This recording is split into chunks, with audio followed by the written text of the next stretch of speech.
亲爱的朋友们，欢迎来到微光夜读。未婚妻的助理把我豪华舱船票抢走，还大放厥词：你什么身份？也配住豪华舱？吃软饭上位，凭什么娶白总？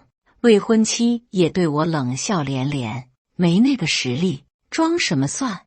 订婚仪式在邮轮上举办，就能证明你高贵？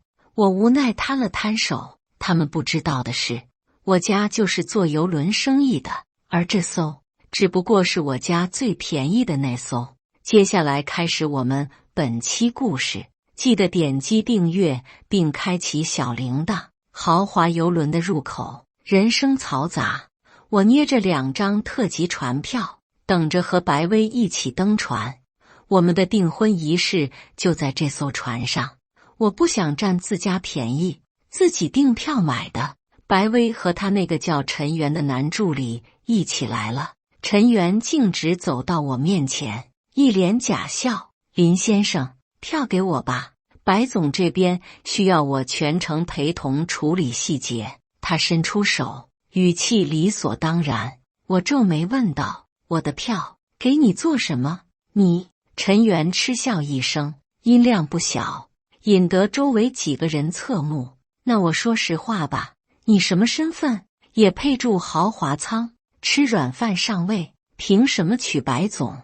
他眼神轻蔑，手直接伸过来，一把将我手里的船票抽走，又递给我一张普通船票，动作十分粗暴。我手指空了，看向白薇，她没看我，精致的下巴抬着，眼神落在远处海面，嘴角挂着一丝冰冷的弧度。白薇，我叫她名字。她终于转过脸，对我冷笑连连：林哲，没那个实力，装什么蒜？订婚仪式在邮轮上举办，就能证明你高贵？她走近一步，声音压低，却字字清晰，像冰锥扎人。我压根没看上你，要不是家里老头子逼着，我根本不会来。月薪几千块的底层小职员，打肿脸充胖子，订这么贵的邮轮办订婚，丢人现眼。你和你家那点寒酸底子，配得上这地方吗？陈元在一旁帮腔，语气谄媚又刻薄：就是，白总说的对，林先生，做人要有自知之明，豪华舱还是交给专业人士使用的好，免得您在里面手足无措，更丢白总的脸。他手指弹了弹那2张抢来的船票，得意洋洋。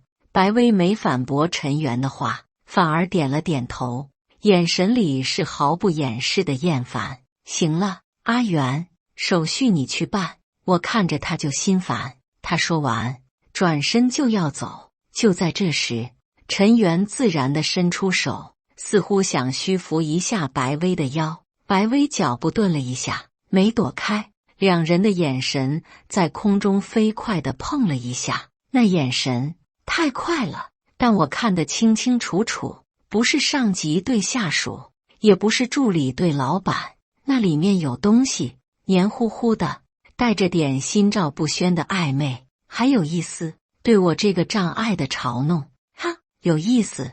我心底翻了个巨大的白眼，原来在这等着我呢。什么家里安排不得不来，搞了半天是带着姘头来给我上眼药，顺便踩着我的脸彰显他们俩的高贵。这订婚仪式怕不是给我准备的，是给这俩狗男女搭的戏台子吧。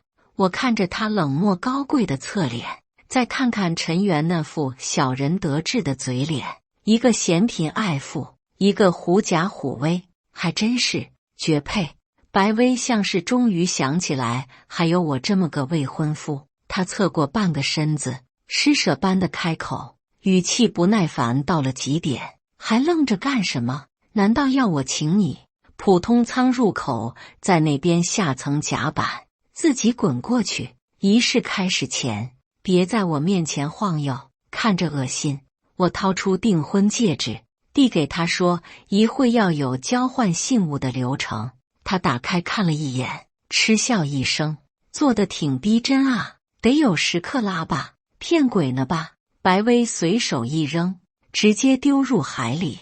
我们不是一个阶层的人，你可别癞蛤蟆想吃天鹅肉了。他说完，踩着高跟鞋，头也不回地走向 VIP 通道。陈元立刻像条哈巴狗一样跟上，经过我身边时，还故意用肩膀撞了我一下，挑衅地哼了一声：“订个婚。”未婚妻当众撕破脸，骂我吃软饭没实力，丢人现眼。他的助理抢我传票，极尽羞辱之能事，最后还附赠一出职场奸情的眉来眼去现场直播。行吧，你们开心就好。豪华舱特级传票，呵，有点意思。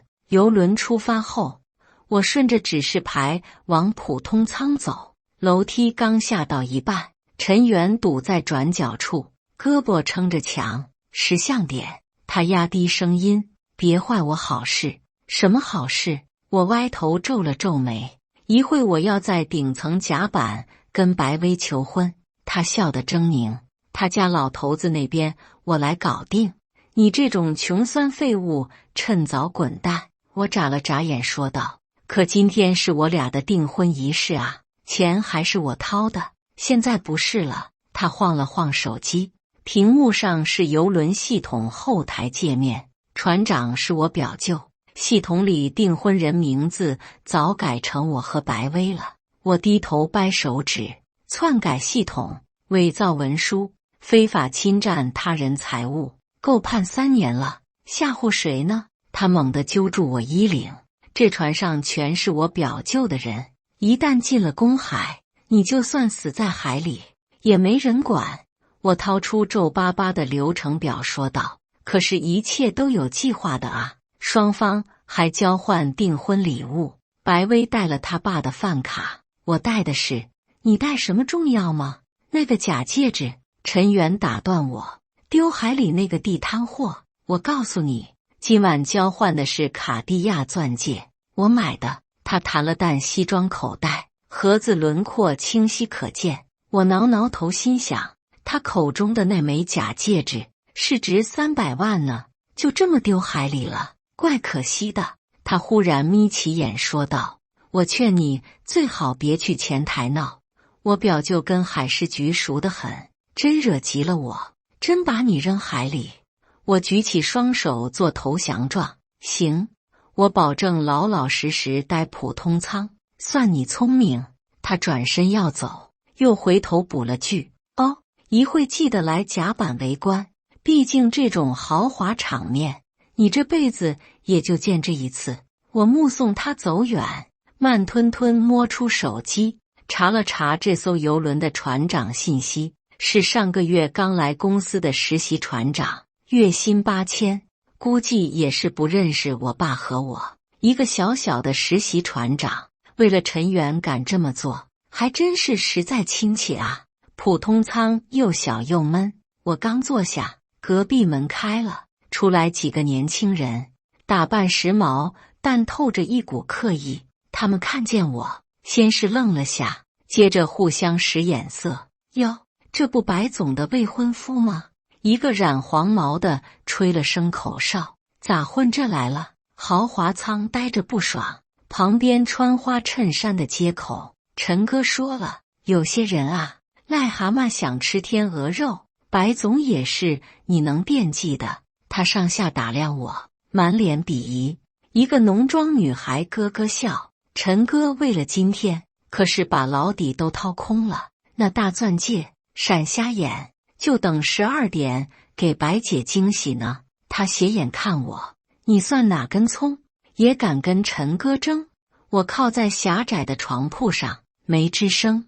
花衬衫更来劲了：“识相点就老实待着，别出去丢人现眼。等陈哥求了婚，白姐成了嫂子，你还能蹭杯酒喝，也算开开眼。”黄毛拍他肩膀：“跟他废什么话？走走走，去甲板站好位置，等着看陈哥抱得美人归。”这种穷鬼看一眼都会气。一群人嘻嘻哈哈簇拥着走了，走廊恢复安静，空气里还残留着劣质香水味。这帮人一看就是陈元找来捧臭脚的朋友，估计连船票都是蹭的。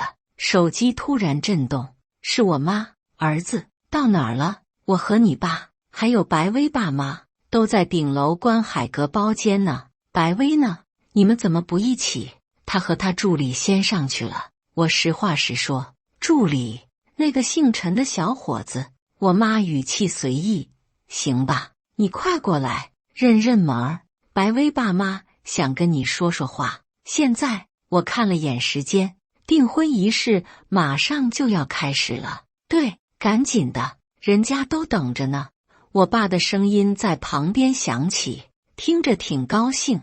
得，躲不过这茬。我起身拍了拍裤子上楼。观海阁包间比普通舱舒服多了，落地窗外就是海。我爸妈和白薇父母正坐着喝茶，气氛融洽。门一开，4双眼睛齐刷刷看过来。白薇他爸白振山也是我爸的老同学，当年我爸穷，白振山拿着他的饭卡资助了我爸几次。后来他们喝多酒许了愿，如果生了子女就结婚。20多年过去了，我爸早就忘了这茬，是白振山天天哀求，让我爸说话算话，我爸这才勉强同意。白振山先开口，笑容满面：哟，林哲来了，快进来，快进来！哎呀，一表人才，真是越看越喜欢。别说你爸给了3000万彩礼，就是1分钱不给，我也同意啊。白薇他妈李美娟也笑着点头：是啊，你们2个在一起，是微微享福喽。也多亏的老陈的3000万彩礼，否则振山的公司也玩不转了。他语气温和，带着点长辈的慈祥，但话里话外都是恭维和感谢。我爸妈在一旁乐呵呵的。我爸拍着我肩膀：老白，美娟，我就说这小子还过得去吧，就是太低调，在自家公司待着也不声张，委屈微微了。白振山摆摆手：哎，老林，你这话说的，年轻人嘛，低调好。微微性子傲，正好磨磨他。他看向我，眼神欣赏：林哲啊，你放心，微微那边我们没透底，就想给他个惊喜。等会儿仪式上让他好好看看，我给他挑的可是宝。李美娟附和：对对，惊喜，女孩子都喜欢惊喜。我脸上挤出一点笑，心里翻江倒海。惊喜惊吓还差不多，你们的好闺女这会儿正和她亲爱的助理手拉手，等着换新郎呢，连钻戒都买好了，就等着一会惊喜你们所有人。到时候你们这惊喜怕是要变成惊吓全家桶了。白振山还在兴致勃勃地说：今晚仪式好好办，虽然是在船上，但排场不能小了。我刚才看你爸给我的流程单，挺不错，尤其是交换信物那环节，我看改成。他正想提意见，包间门被轻轻敲响了，一个服务员探进头：各位贵宾，白总、白小姐和助理陈先生，邀请大家现在一部顶层星空甲板，说是有特别的安排。白振山愣了一下，随即笑道：看看微微这孩子还挺会制造浪漫，肯定是想提前给我们惊喜。他站起身笑着说道：走走走，咱们先去。林哲啊，你稍等会儿，最后压轴出场，给微微最大的惊喜。我爸妈和白薇爸妈都笑着起身，跟着服务员往外走。我爸出门前还回头冲我眨眨眼，意思是好戏在后头。包间里瞬间只剩下我一个人。我放下茶杯：行吧，压轴出场没问题，我就看看。等会儿星空甲板上，当白薇挽着陈元的手，笑盈盈的准备接受求婚时，最后得知真相时，脸上会是什么表情？那场面想想就很有趣。包间里有块屏幕，正播放甲板实况。我给自己倒了杯茶，坐下看戏。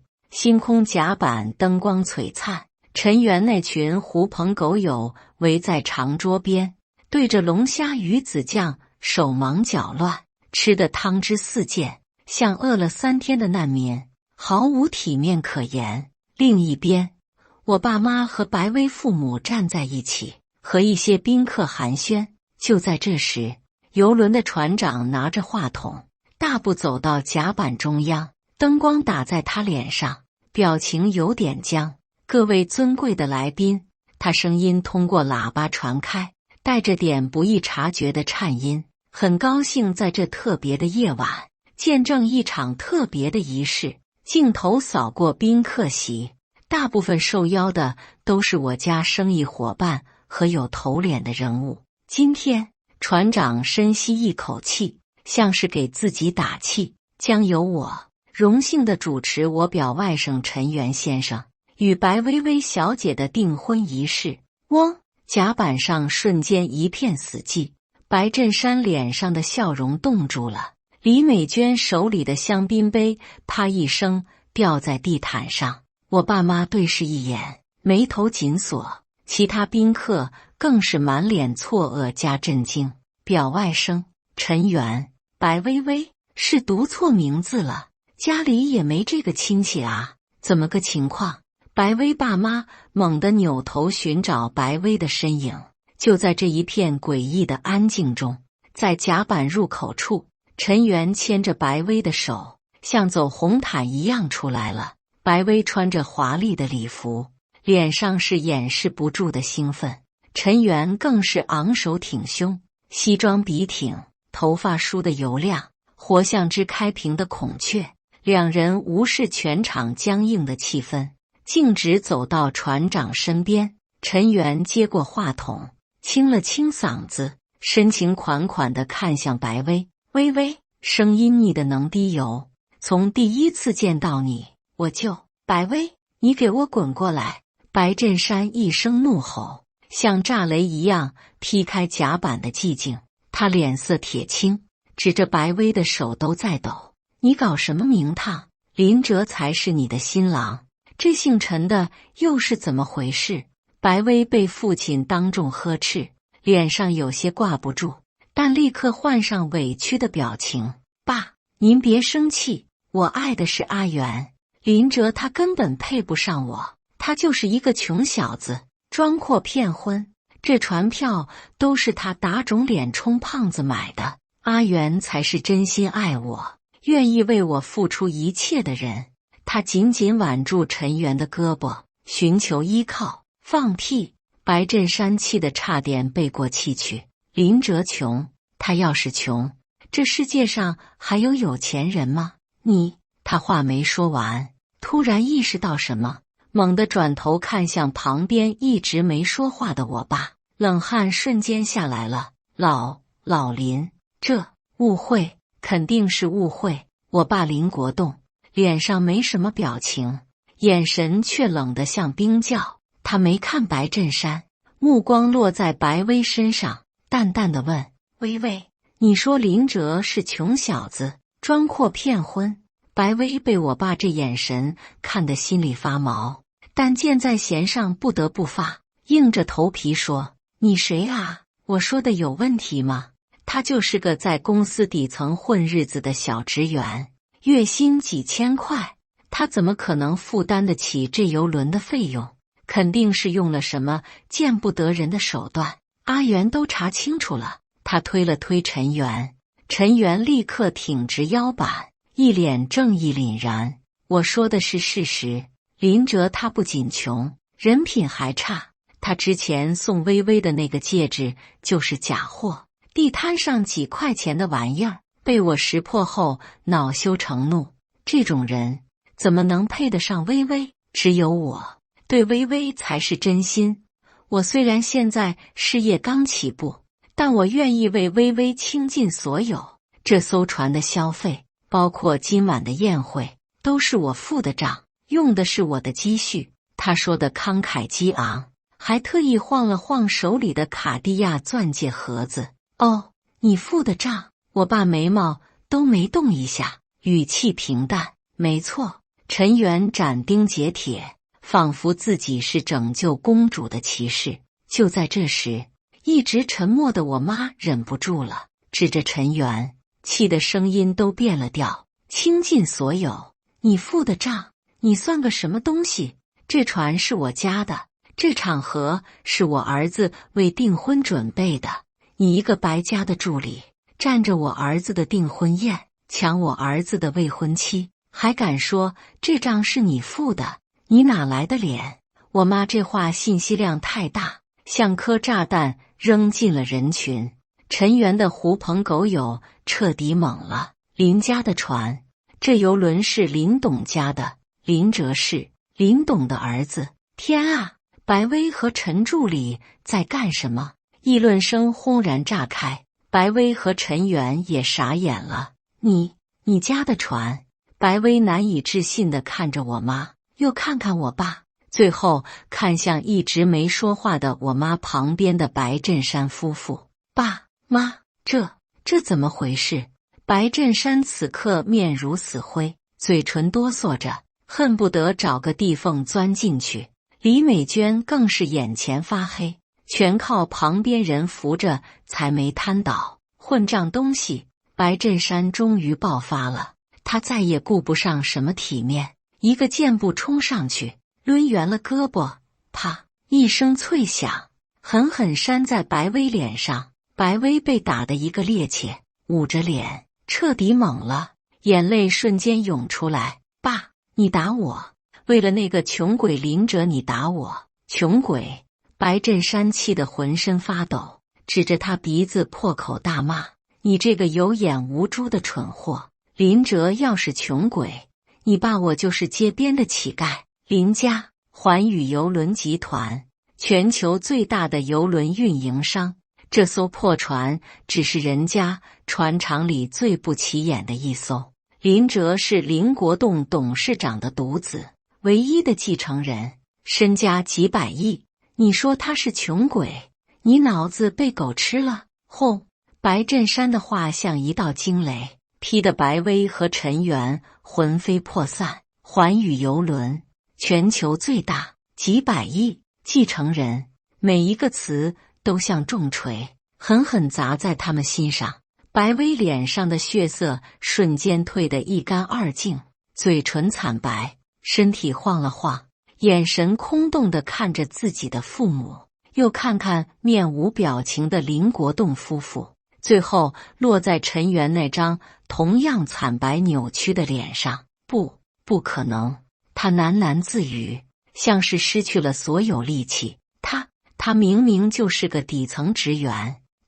陈元更是如遭雷击，整个人都石化了。环宇邮轮，林国栋的儿子，他刚才还在骂人家穷鬼、骗子、废物，他抢了人家船票，抢了人家未婚妻，还口口声声说自己付了账。他刚才的慷慨陈词，现在听起来就像个天大的笑话。极致的恐惧瞬间攫住了他，他感觉全身的血液都冻僵了。扑通一声，陈元腿一软，直接瘫跪在地，面无人色，手里的钻戒盒也啪嗒掉在地上。那颗卡地亚钻戒滚了出来，在灯光下显得那么廉价可笑。我有眼不识泰山，我错了，我真的错了。陈元声音抖得不成样子，语无伦次的求饶，哪还有半点刚才的意气风发？船长早就瘫在一边，面如死灰，他知道自己彻底完了。就在这时，甲板上有人惊呼：快看，那是什么？所有人下意识地顺着那人指的方向望去，只见远方的海平面上，不知何时亮起了一条银线，那银线越来越近，越来越清晰，是船，数不清的船，上百艘造型各异豪华游艇、巨型游轮，如同接受检阅的舰队，正气势磅礴地朝着他们这艘船驶来。那些游艇游轮，每一艘都远比他们所在的这艘最便宜的船要庞大、奢华、耀眼得多，灯光璀璨，如同移动的海上宫殿群。原本喧嚣的甲板再次陷入死一般的寂静，所有人都被这震撼的一幕惊呆了。这是？小黄毛结巴地问。助兴的。此时我慢悠悠地来到甲板，众人的视线看向我，差点忘了，这本来是我爸给我订婚安排的助兴节目。全球最新下水的10艘顶级游轮，还有家里闲着没事的几百艘大小游艇，过来亮个相，给大家助兴。没想到订婚宴改成别人的了。我耸耸肩，语气带着一丝恰到好处的遗憾。助兴。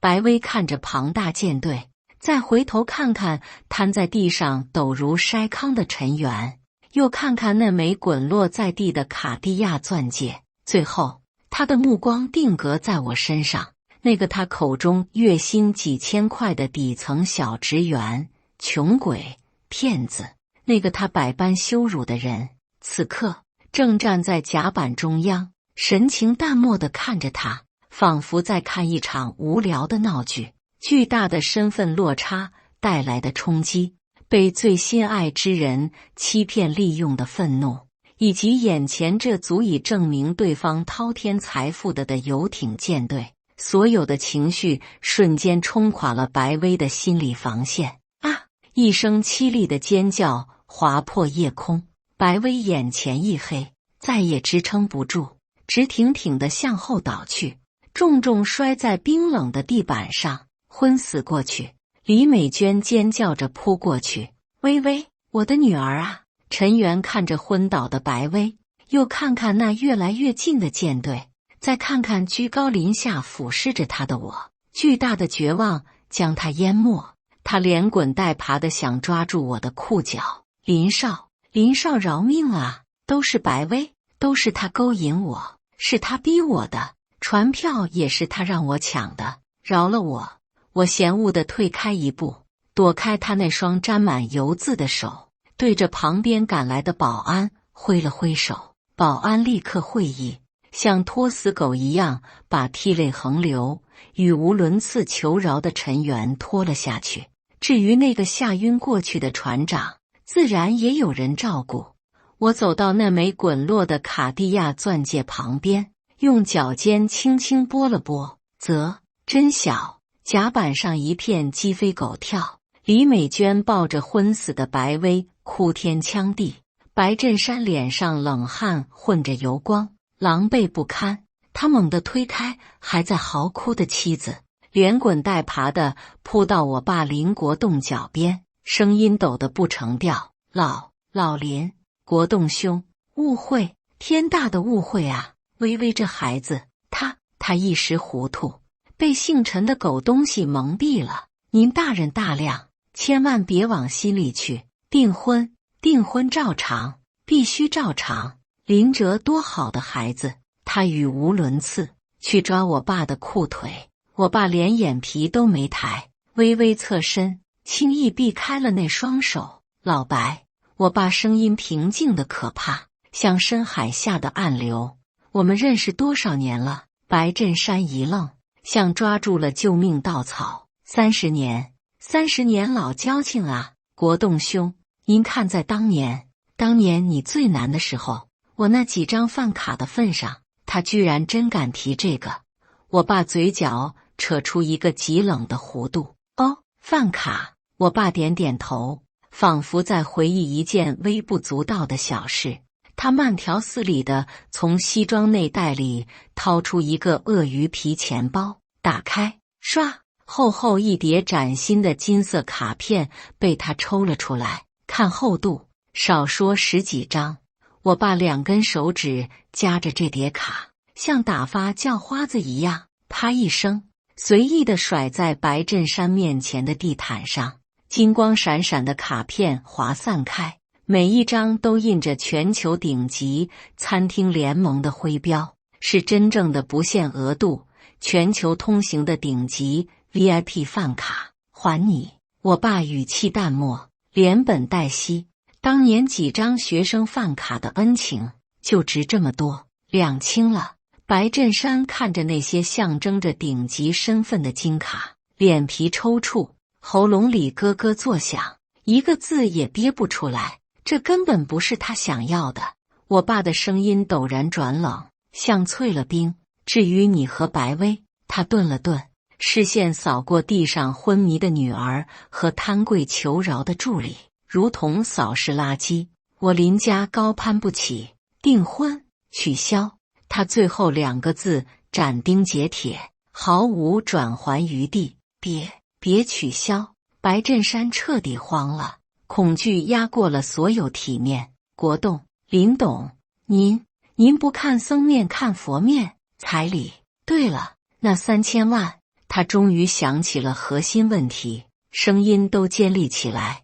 那3000万您可是给了的。这是。我爸猛地低头，目光如刀锋般刮过白振山煞白的脸，那眼神里的压迫感让白振山瞬间噤声。白振山，我爸连名带姓，语气森寒，你最好立刻马上把收了我儿子的3000万彩礼一分不少的吐出来，否则……他没有说完，只是极其缓慢地做了个捏的手势，那意思再清楚不过，我能让你公司起死回生，就能把你连皮带骨捏碎。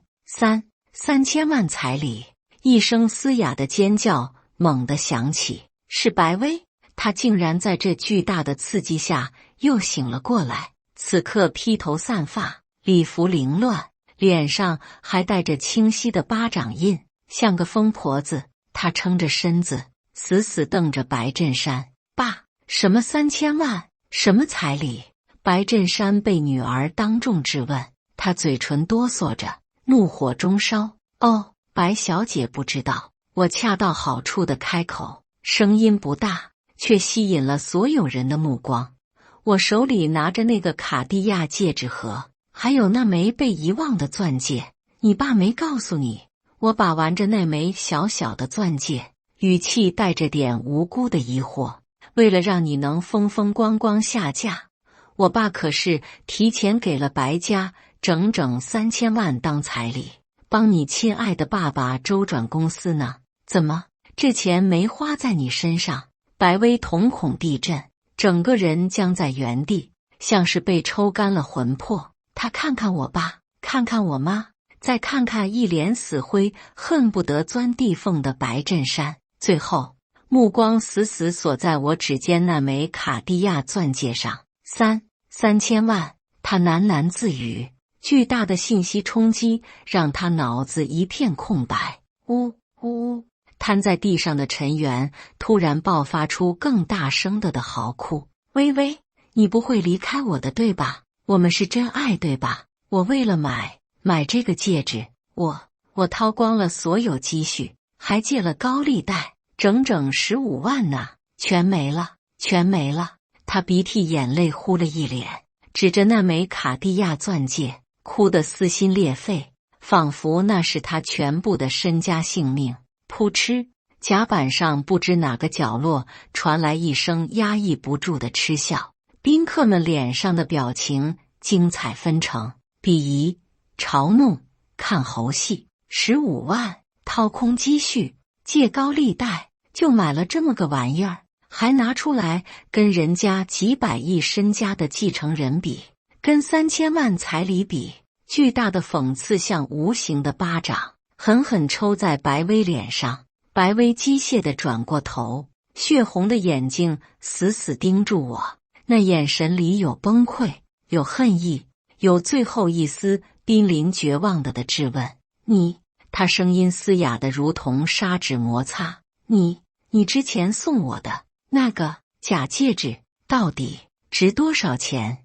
全场瞬间安静下来，连陈元都忘了哭嚎，所有人的目光都聚焦在我身上。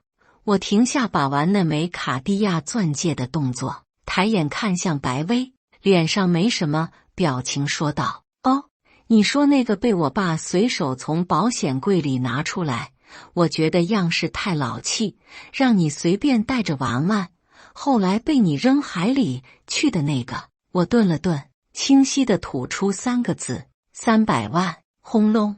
这3个字如同晴天霹雳，精准地劈在白薇的天灵盖上。300万！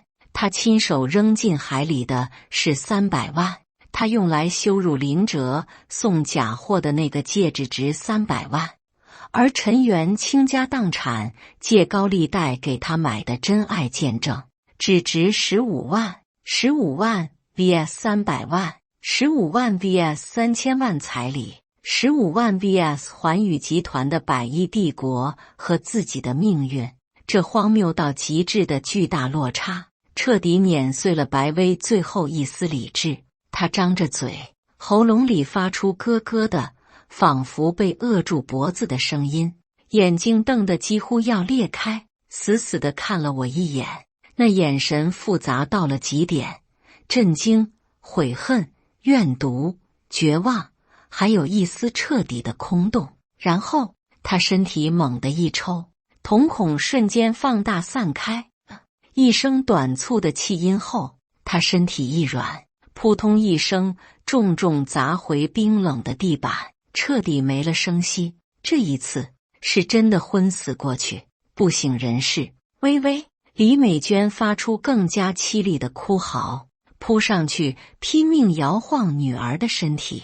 白振山也彻底瘫在地上，面如死灰，眼神涣散，嘴里无意识地念叨着：完了，全完了。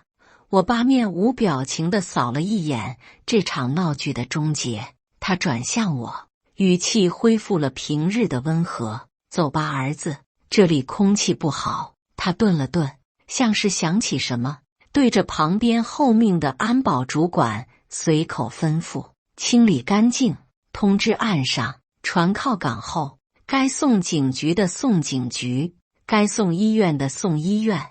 他看都没再看白家3口和陈元一眼。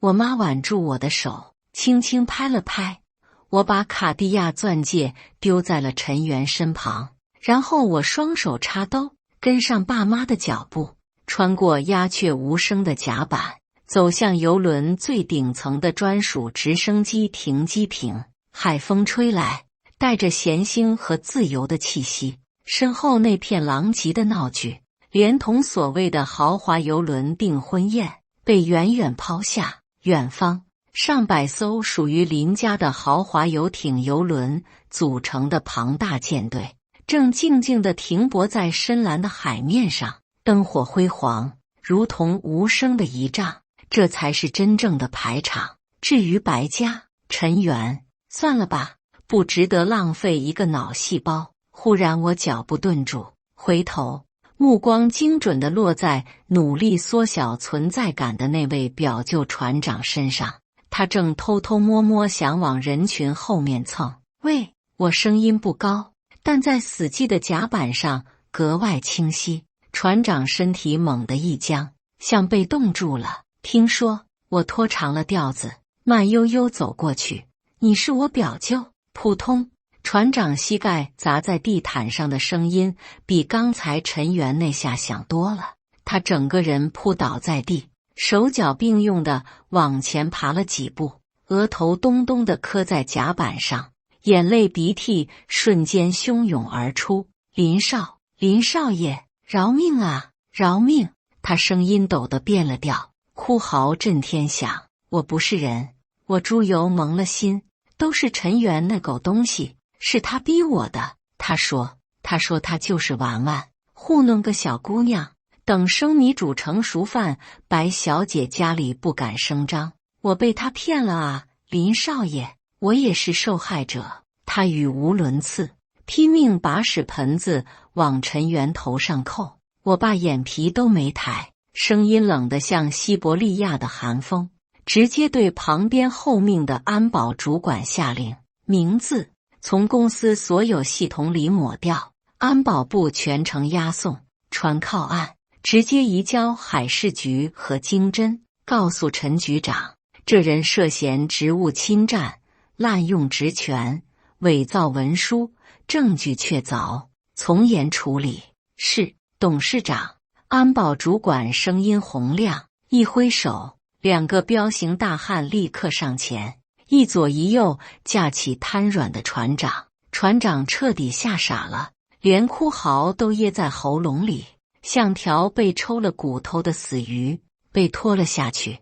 我视线一转，落在那群宿在长桌角落的黄毛花衬衫身上。刚才他们几个对着龙虾鱼子酱狼吞虎咽的嚣张劲儿早没了，一个个脸色煞白，眼神躲闪。我扬起下巴，朝那一片狼藉的空盘子、空酒杯点了点，嘴角勾起一丝没什么温度的弧度。哥几个吃得挺开心啊！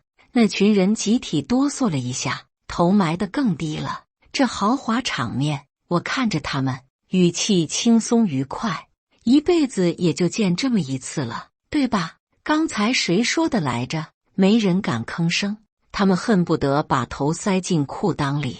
吃也吃了，喝也喝了。我摊手，笑容放大，别忘了买单。顶级松露、阿尔马斯鱼子酱、库克香槟，账单一会儿服务生会送过来。嗡！那群狐朋狗友瞬间炸了锅。买单！黄毛第一个跳起来，脸都绿了。这是陈元请我们的，他说他包场。对，是陈哥请的。花衬衫也慌了，声音尖利：我们哪有那么多钱？我们是被他叫来撑场面的。林少，这不关我们的事啊！浓妆女孩哭丧着脸喊冤。陈元包的场，他付的账。我挑眉，像是听到了什么有趣的笑话，转头看向被两个保安像拖死狗一样拽起来的陈元。喂，陈大助理，听见没？你的朋友们等着你结账呢。陈元刚才被拖起来时还像死了一样，此刻听到结账2个字，猛地一个机灵，挣扎着嘶吼起来，声音充满了濒死的绝望。放屁！我没钱，我哪有钱付这种天价账单？你们谁吃谁买单！花衬衫腿一软，差点摔倒。陈元，你他妈害死我们了，跟我们没关系，我们不知情。浓妆女孩带着哭腔尖叫着撇清，场面混乱不堪，哭喊的、咒骂的、互相推搡指责的，吵什么？我爸不耐烦地皱了皱眉，声音不大，却像冷水浇头，瞬间让混乱的场面安静下来。他看着那群面无人色的混混，眼神像在看一堆垃圾，吃了就付钱，付不起。他顿了顿，目光扫过安保主管，账单明细核对清楚，1人1份，签字画押，靠案后连带他们一起交给经侦大队协助调查。安保主管立刻躬身，明白，董事长。他一挥手，更多的保安围了上来，铁塔般的身影隔绝了所有退路。那群刚才还嚣张跋扈的混混，此刻像被掐住脖子的鸡，连哀嚎都不敢大声，一个个抖如筛糠，面若死灰。再没什么值得停留的了，闹剧该收场了，走吧，爸妈。我转过身，我爸点点头，眼神都没再给身后那一片狼藉。我妈挽着我的手臂，轻轻拍了拍。我们一家3口在无数道目光注视下穿过甲板，身后是白薇母女撕心裂肺的哭嚎，是白振山瘫在地上无声的绝望，是被保安控制住眼神空洞如同行尸走肉的陈元，还有那群陷入巨大恐惧等待清算的朋友们。头顶传来螺旋桨的巨大轰鸣，探照灯的光柱刺破夜色。舷梯放下，我扶着爸妈登上直升机，舱门关闭，引擎轰鸣加剧。下方的甲板，那些渺小的人影，那艘在夜色中灯火通明的游轮，还有远处海面上那片属于林家的巨型船队，都在视野中迅速缩小，变成微不足道的背景。直升机平稳爬升，将一切喧嚣彻底甩在下方冰冷的海风里。机舱内很安静，我爸闭目养神，我妈靠着我，轻声说：“儿子，委屈你了。”我笑了笑，没说话。委屈，看了一场这么精彩的大戏，门票算他们身上了。看着窗外沉沉的夜色和闪烁的星光，我舒服地靠近真皮座椅里。直升机划破夜空，朝着家的方向疾驰而去。3天后，我正窝在家里的沙发，百无聊赖地刷着手机新闻。果然，本地头条就是陈元和他表舅的光辉事迹，标题起得挺耸动，助理勾结船长，豪华游轮上演惊天骗婚闹剧。报道里把陈元如何欺骗，他表舅怎么滥用职权篡改系统的事抖落得一清二楚。看着照片里陈元被押上警车时那张惨白扭曲的脸，我啧了一声，滑了过去。门铃催命似的响了起来，管家老周的声音从内线传来，带着点不易察觉的厌烦：“少爷，白小姐又来了，在门口跪着呢。”又来了，这都第3天了。我懒洋洋地应了声，让她等着，晒晒太阳补钙。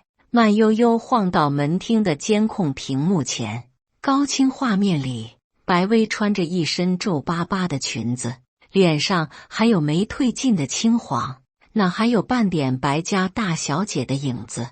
她跪在别墅门前的台阶下，烈日当空，汗水混着眼泪，在脸上冲出几道难看的痕迹。我按了通话键，声音透过扩音器传出去，冷冰冰的：“白小姐，晒日光浴呢。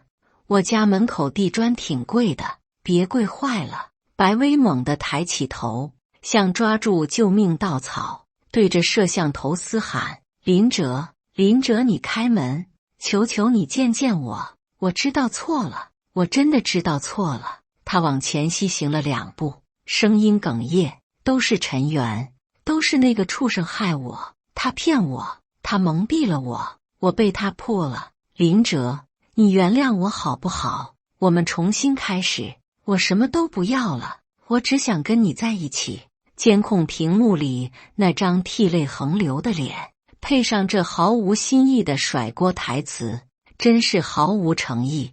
我对着麦克风，语气平淡：“哦，是吗？他逼你抢我船票，逼你骂我吃软饭，逼你当众说没看上我，逼你在甲板上跟他手拉手准备接受求婚。”白薇被噎住，嘴唇哆嗦着：“我那是被他蛊惑了，是他一直给我洗脑，说你是骗子。”我一时糊涂到扔了我300万的戒指。我打断他，故意提起这个戒指。白薇的眼睛瞬间爆发出一种近乎疯狂的光芒，他像是抓住了最后一根浮木。“对，戒指，林哲，那戒指还能找回来吗？”“捞，我们去捞。你告诉我在哪个位置扔的，我找人，花多少钱我都捞。那是我们的定情信物啊！”他语无伦次，眼神里充满了荒谬的希冀。“捞戒指！”我嗤笑一声，毫不掩饰语气里的嘲弄。“顾深海打捞队，白小姐，你知道那点钱够不够付人家油钱？捞上来又能怎样？泡了海水，卖相也差了，值不回本。”我顿了顿，看着他瞬间灰败下去的脸，补上致命一刀：“你也可以试试，毕竟戒指也是彩礼其中一部分，我需要你完整的还给我。”屏幕里，白薇的脸彻底失去了血色，嘴唇翕动着，却发不出任何声音，只剩下绝望的呜咽。他瘫软在地上，像一滩烂泥。“老周！”我关掉麦克风，对内线吩咐：“叫保安，把人请远点，别让他脏了门口的地。”“是，少爷。”老周的声音带着一丝痛快。处理完门口的噪音，刚坐回沙发，手机又震了。这次是我爸，电话接通，他老人家心情似乎不错，声音洪亮：“儿子，白振山那老小子刚把钱打回来了，3000万， 1分不少，算他10项。哦，我挑了挑眉，这效率倒是出乎意料，没哭穷，没打滚。哼！我爸在电话那头冷哼一声，他敢！我让法务部直接给他发了律师函，附带了份他公司偷税漏税和几笔违规贷款的小报告。他吓得屁滚尿流，连夜凑齐了钱，一大早就打过来了。估计这会儿正抱着他那个宝贝公司哭呢，让他哭去，活该！我都能想象白振山那张老脸此刻是如何的愁云惨雾。挺好，省得我再费神。对了，儿子，我爸语气一转，透着点老父亲特有的不合时宜的关心。这是翻篇了，旧的不去，新的不来吗？爸给你准备了点新资料，都是门当户对、知根知底的好姑娘，照片、学历、家世背景都整理好了，我这就让秘书给你送过去，你挑挑看哪个合眼缘。我眼皮都没抬。资料，对，相亲资料，包你满意。我爸语气热切。行啊，我慢悠悠地说，直接送我书房吧。我爸喜滋滋地挂了电话。没多久，书房门被敲响，我爸那个一脸精明的首席秘书张成走了进来，毕恭毕敬地把一个厚厚的文件夹放在我书桌上。少爷，董事长让我送来的，放着吧。我头也没抬，继续划拉着平板。张成放下东西，退了出去。书房里恢复了安静。我放下平板，目光落在那份烫手的相亲资料上，封面印着烫金花体字“良缘佳选”。呵，我起身走过去，拿起那份沉甸甸的文件夹，看都没看里面的内容，径直走到书桌旁，那里放着一台小型碎纸机。我掀开盖子，手指一动，啪嗒一声，整个文件夹连封面带里面那些所谓的优质女青年资料，一股脑儿塞进了碎纸机入口。嗡！碎纸机发出沉闷的轰鸣，锋利的刀片瞬间将那些价值不菲的纸张连同照片切割成细密的条状。精美的印刷品眨眼间变成了一堆毫无价值的垃圾。做完这一切，我拿起手机拨通了我爸的私人号码，电话几乎是秒接。喂，儿子，资料收到了，怎么样？有没有看上的？爸跟你说，第3个刘家的姑娘真不错。我爸的声音充满了期待。爸，我打断他，语气平静无波。资料我看了。哦，这么快就有看中的了？我爸的声音立刻拔高。我应了一声，慢条斯理地说，都挺好的，是吧？我就说。我爸的声音透着得意，所以我话锋一转，语气陡然变得危险。我帮你处理了。处理了？我爸的声音有点猛。什么意思？意思是，我对着话筒，一字一句，清晰无比。我把你那堆相亲资料全塞碎纸机里了，现在是一堆废纸条，需要我拍照发给你欣赏一下吗？电话那头陷入了死一般的寂静。我能想象我爸此刻瞪大眼睛，张着嘴，石化在办公桌前的样子。爸，我趁他还没回神，继续慢悠悠的补刀，再敢乱点鸳鸯谱，搞这些无聊的相亲资料塞给我。我故意停顿了一下，听到电话那头传来紧张的吸气声，我就打电话给妈。我勾起嘴角，声音带着恶魔般的笑意，告诉她，你在瑞士银行那个，你知道的，那个小账户，然后建议他冻结你所有的卡，包括那张你藏在书里当私房钱的黑卡。电话那头清晰地传来我爸倒抽一口冷气的声音。别，儿子，好儿子，亲儿子。我爸的声音瞬间变了调，带着前所未有的慌乱和谄媚，语速快得像机关枪。爸错了，爸再也不管了，你爱咋咋地，你高兴就好，一辈子不结婚爸都支持你。那个账户，那个千万别告诉你妈，算爸求你了。我满意的听着电话那头急切的保证，我懒洋洋的应了一声，记住你说的话，然后干脆利落的挂断了电话。世界清静了，我把玩着手机，走到巨大的落地窗前，窗外阳光正好，花园里绿草如茵。手机屏幕亮了一下，是一条系统推送，您尾号8888账户收到转账300万00元，备注钻戒还款，来自白薇。我看着那一串零，手指轻轻一滑，点了删除通知。这点钱连我家游艇加一次顶级燃料都不够。这时头顶传来熟悉的螺旋桨轰鸣声，巨大的阴影掠过草坪，强劲的气流吹得花园里的花草低伏下去。一架线条流畅的私人直升机正缓缓降落在别墅后方的专属停机坪上。我转身，拿起搭在沙发上的薄外套，随意地甩在肩上。管家老周不知何时已安静地出现在书房门口。少爷，飞机准备好了，随时可以出发。我点点头，朝外走去。经过碎纸机时，里面那堆废纸条安静地躺在收集箱里，无声无息。直升机旋翼卷起的风猛烈地吹拂着头发和衣角。我踏着舷梯登上飞机，舱门在身后缓缓关闭，隔绝了外界所有的声音。机舱内顶级皮革的柔软触感和恒温空调带来的舒适凉意瞬间包裹全身。巨大的舷窗外，别墅和花园在视野中迅速缩小，变成精致的模型。林先生，目的地是……飞行员沉稳的声音从耳机里传来。我看着窗外越来越广阔的蓝天白云，嘴角微扬，随便飞就是玩。